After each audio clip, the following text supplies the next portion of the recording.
Bonjour à tous et bienvenue sur Mechatronics, je suis très content de vous retrouver aujourd'hui pour cette nouvelle vidéo où on va parler des news, hein, parce qu'il en faut, hein, puis il y en a plein en ce moment, donc ça peut être pas mal que je vous montre un petit peu tout ça.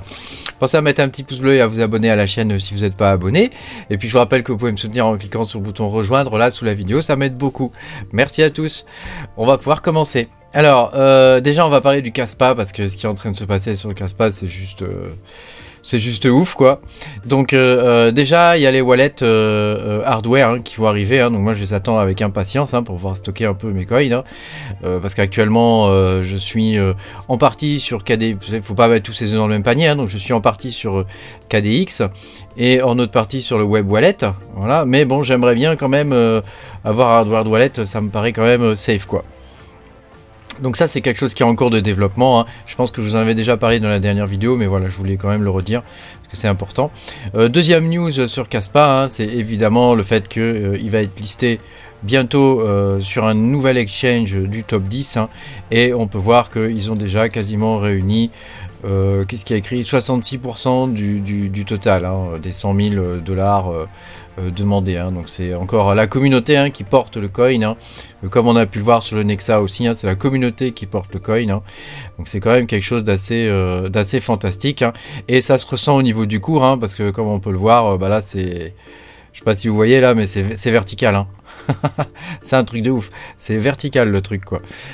Sachant que là on est en 4 heures, hein. Voilà, pour le Nexa, ça continue de monter, hein. Il va être listé probablement, de ce que j'ai entendu dire, hein, attention, information à vérifier, il va être listé probablement cette semaine, en fin de semaine ou début de semaine prochaine sur MEXC. Hein, donc comme vous pouvez le voir, hein, bah, la courbe, bon alors là c'est un peu moins visible hein, parce que leur graphique il est un peu moins bien, mais voilà, ça continue de monter, hein, à n'en pas douter, hein. Il y a un petit ralentissement comme on avait pu le voir ici, hein, mais la courbe ça grimpe, hein, donc moi je les conserve hein, et on verra après ce qui se passe, hein, voilà. Pour le Dinex, il y a une nouvelle version du miner Dinex qui est sortie. Alors je ne l'ai pas encore testé.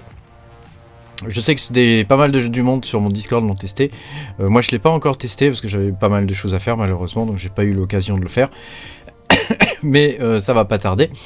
Donc pour le coup, elle permet d'avoir un hash rate largement supérieur, hein, en particulier sur les nouvelles cartes, hein. Et les 1660, il paraît qu'elles sont vraiment top dessus, et que bah, pour le coup, elles ont un hash rate de ouf pour une consommation électrique qui est pas incroyable, enfin qui est basse quoi. Donc c'est quand même cool. Moi, de ce que j'ai pu voir, la 1080. Parce que j'ai que une 1080 qui mine du Dinex actuellement, hein. La 1080 je passerai de 70 H secondes à 74, donc rien de merveilleux, mais enfin c'est toujours ça de prix, hein, et je vous dis sur les autres cartes, voilà. Donc je ferai une vidéo spécifiquement sur la mise à jour du Dinex, hein, pour que vous puissiez le miner dans les meilleures conditions possibles.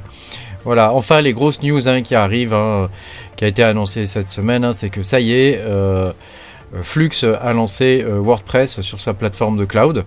Donc le cloud, on s'entend, hein, ce sont les nodes que nous on a, hein. Voilà, c'est nous le cloud au final, hein. Et donc ça évidemment ça se ressent hein, au niveau du cours, hein, puisque bah voilà, là c'est pareil, hein, on est de nouveau sur une courbe ascendante, hein. Alors je sais pas si vous avez remarqué, mais il y a quelques cryptos comme ça hein, quand même, hein, qui continuent de performer malgré le bear market, hein.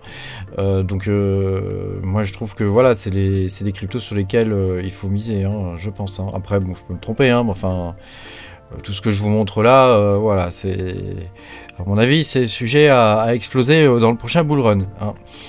Alors donc j'ai regardé un petit peu, vous savez que moi je connais très bien WordPress, hein. C'est une de mes spécialités, hein. Donc j'ai regardé un petit peu de quoi il en retourne, hein. Alors on est encore en phase de bêta, hein, donc je ne veux pas trop m'avancer, je ne vais pas critiquer, hein, mais pour l'instant ce qui est attendu, enfin c'est pas ça moi que j'attendais en tout cas, hein. Donc le système il se présente comme ça. Donc on peut donner un nom à sa DApp, etc. Donc on va avoir un WordPress qui va être diffusé sur un nombre de nodes au minimum de 3 nodes, hein, ce qui veut dire que normalement le site ne peut pas tomber. Normalement, j'entends bien. Hein. Voilà, donc ça se passe, on paye avec des flux, hein, à la différence du Flux Drive. Hein. Flux Drive, alors c'est bizarre parce qu'il y a un peu un manque de cohérence quand même là-dessus. Là. Flux Drive, il faut payer avec des dollars. Alors que WordPress, on paye avec son wallet Zelcore. Donc c'est un peu étonnant. Après, on a des options. Alors ça aussi, j'ai trouvé ça un petit peu étonnant. Hein. On a des options où on peut choisir la zone géographique. Alors que moi, je pense qu'en théorie, je m'étais dit, tu vois, si on a des nodes qui sont un peu partout sur la planète et si c'est dispatché, ça peut faire comme un CDN, quoi. C'est-à-dire un Content Delivery Network, et ça pourrait permettre de diffuser mondialement des sites sans avoir à passer par un CDN, par exemple.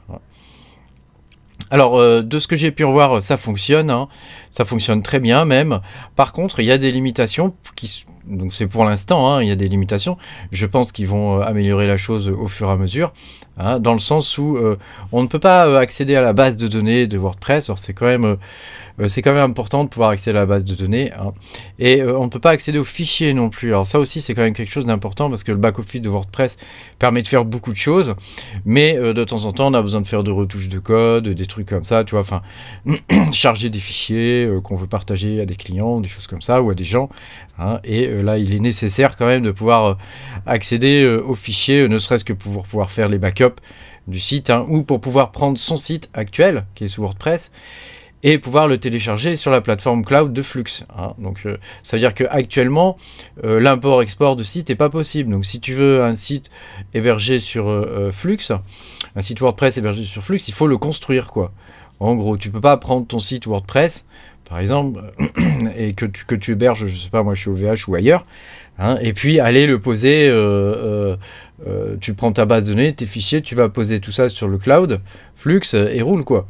Hein, donc tu peux pas, pour l'instant, tu peux pas faire ça. Donc ça, pour moi, c'est un gros no-go, on va dire. Hein. Par contre, pour quelqu'un qui veut créer un site maintenant, et qui ne souhaite pas un truc basique, quoi, c'est-à-dire où il n'y a pas besoin d'avoir accès aux fichiers, etc., hein, ni les logs, ni les machins, hein, bah, ça peut être pas mal voilà, ça peut être pas mal. On va dire que pour l'instant, c'est une solution qui n'est pas à destination des professionnels, clairement.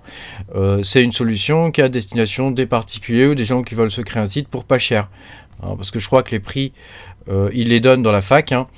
Non, c'est plus loin. Dans le guide, hein, ils donnent les prix.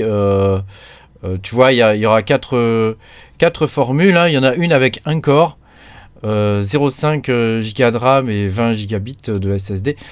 Donc ça me paraît vraiment très léger, hein, sachant que WordPress fonctionne sur PHP. Hein.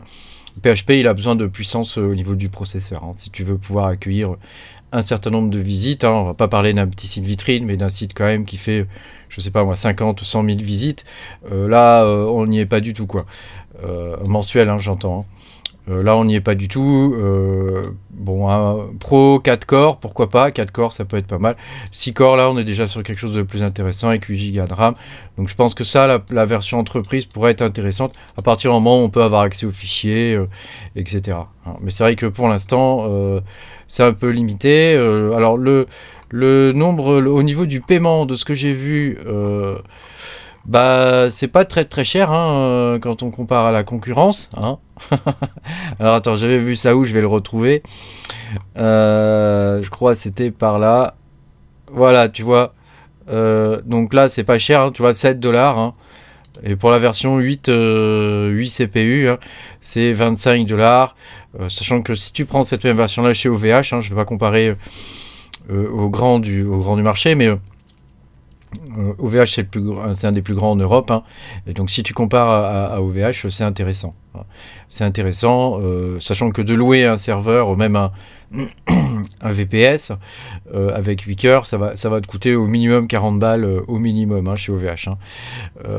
Donc je trouve leur offre vraiment très intéressante. Après, pour l'instant, elle est limitée, et j'ai bon espoir que ça va se démocratiser. Hein. Mais voilà, je note quand même qu'il y a eu un manque de cohérence quand même dans leur offre, dans le sens où la partie Drive, bah, faut payer en dollars ou en euros, hein. et la partie hébergement web, il faut payer en flux, quoi. Donc je trouve ça un petit peu étonnant. Pourquoi pas, hein, mais je pense qu'ils gagneraient à avoir un peu plus de cohérence quand même dans leur offre, surtout que là on parle de cloud hein, quand même. Hein. Donc c'est quand même à destination principalement des professionnels, le cloud. Hein, je pense que parmi vous, il y en a quelques-uns qui connaissent bien. Et donc, ça, à mon sens, c'est pas mal. Ça serait pas mal qu'ils aient un truc un peu plus homogène en tant que produit et surtout un peu plus abouti, quoi. Hein, parce que le Drive et l'hébergement WordPress, pour l'instant, c'est le début. Hein, donc, je veux pas non plus trop critiquer, mais on n'y est pas encore, quoi. Voilà, on va dire ça. En tant que professionnel du web, moi, pour moi, pour l'instant, c'est un no-go, quoi. Mais voilà, j'ai bon espoir que dans l'avenir, à partir du moment où on pourra accéder aux fichiers et puis aussi à la partie base de données, hein, et ben là, ça sera go à fond, hein, go à fond. Hein. De ce que j'ai pu en voir, d'après les tests que j'ai pu voir sur certains youtubeurs américains, les temps de réponse sont très bons. Donc effectivement, on serait vraiment sur une solution qui serait concurrente à AWS, Google Cloud ou Azure. Hein. Bon, sachant qu'Azure, faire du WordPress sur Azure, franchement, ils sont pas mal limités en IO disque, donc c'est un peu limite, quoi. Voilà. Merci beaucoup d'avoir regardé cette vidéo. N'hésitez pas vous à me dire de votre côté ce que vous pensez de tout ça. Voilà, ma prochaine vidéo, ça sera sur le minage du Dinex. Hein. On va faire la mise à jour. Hein, c'est important.